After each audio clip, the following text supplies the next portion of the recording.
MSc Yoga, first paper, Principles of Yoga and Mental Health. Question and answers.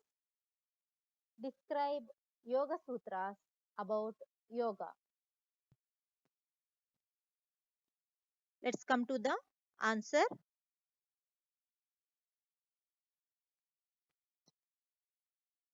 In Yoga Sutras,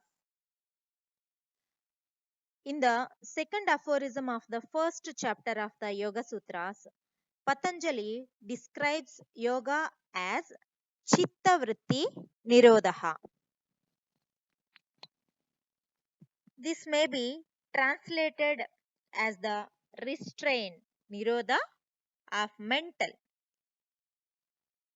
modifications.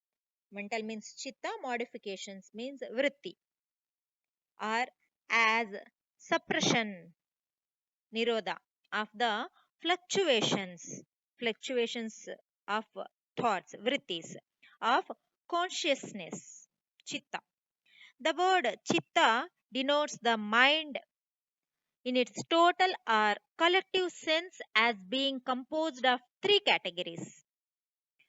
Mind, manas, that is the individual mind having the power and faculty of attention, selection and rejection. It is the oscillating indecisive faculty of the mind. Second one, intelligence or reason, buddhi, that is the decisive state which determine the distinction between things. Third one, ego, ahankara. Ahamkara, literally the I maker. I means I am. The state which ascertains that I know everything. Like that, ahankara comes. The word vritti is derived from the Sanskrit root vrit, meaning to turn, to revolve, to roll on.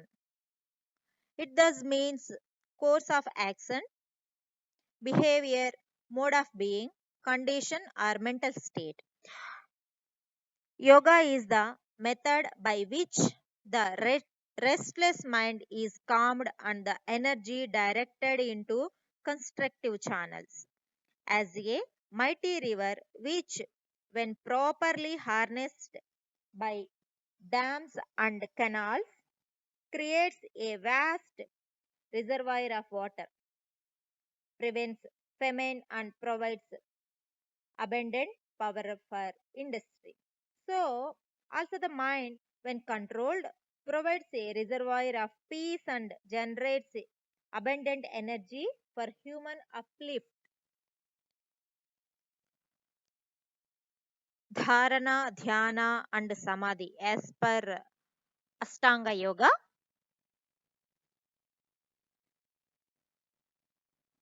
called as Antaranga Yoga.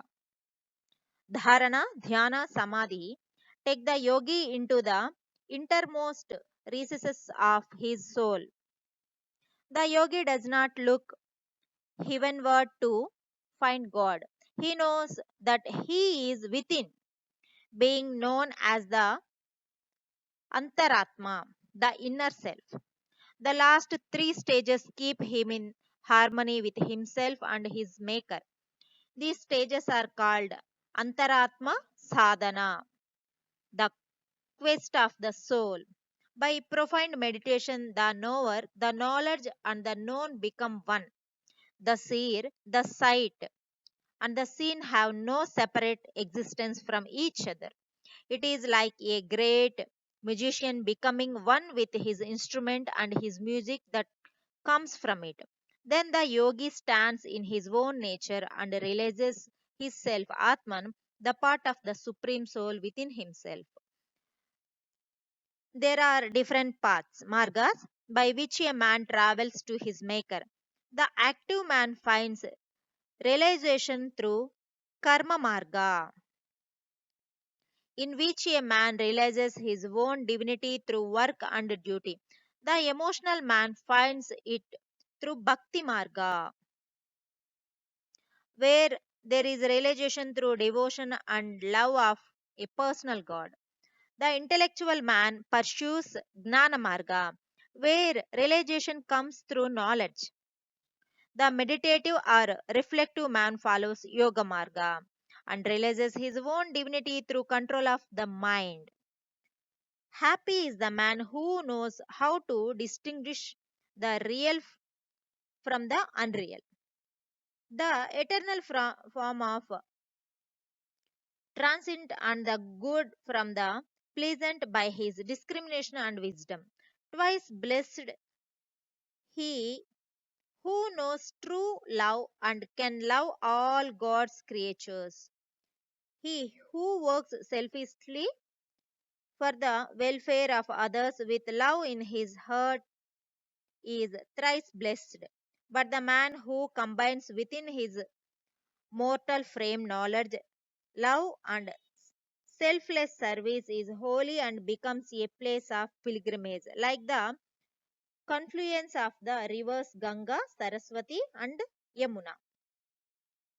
Those who meet him become calm and purified. Mind is the king of the senses, one who has conquered his mind. Senses, passion, thought, and reason is a king among men. He is fit for Raja Yoga, the royal union with the universal spirit. He has inner light. He who has conquered his mind is a Raja Yoga, implies a complete mastery over the self. Though Patanjali explained the ways to control the mind, he nowhere stages in his aphorisms that his science is Raja Yoga, but calls it Ashtanga Yoga or the eight stages limbs of yoga. As it implies complete mastery of the self, one may call it the science of Raja Yoga. Swatvarama, the author of the Hatha Yoga Pradipika, Hatha means force or determined effort, called the same path Hatha Yoga because it demanded rigorous discipline. It is generally believed that Raja Yoga and Hatha Yoga are entirely distinct, different, and opposed to each other. The Yoga Sutras of Patanjali deal with spiritual discipline, and that the Yoga Sutras of Pradipika of Swatvarama deals solely with physical discipline. It is not so, for Hatha Yoga and Raja Yoga complement each other and form a single approach towards liberation, only liberation. As a mountaineer needs ladders, ropes, and crampons, as well as physical fitness and discipline to climb the icy peaks of the Himalayas. So, does the yoga aspirant need the knowledge and discipline of Hatha Yoga of Swatvarama to reach the highest of Raja Yoga dealt with by Patanjali, Maharshi Patanjali? This path of yoga is the fountain for the other three paths. It brings calmness and tranquility and prepares the mind for absolute, unqualified self surrender to God, in which all these four paths merge into one.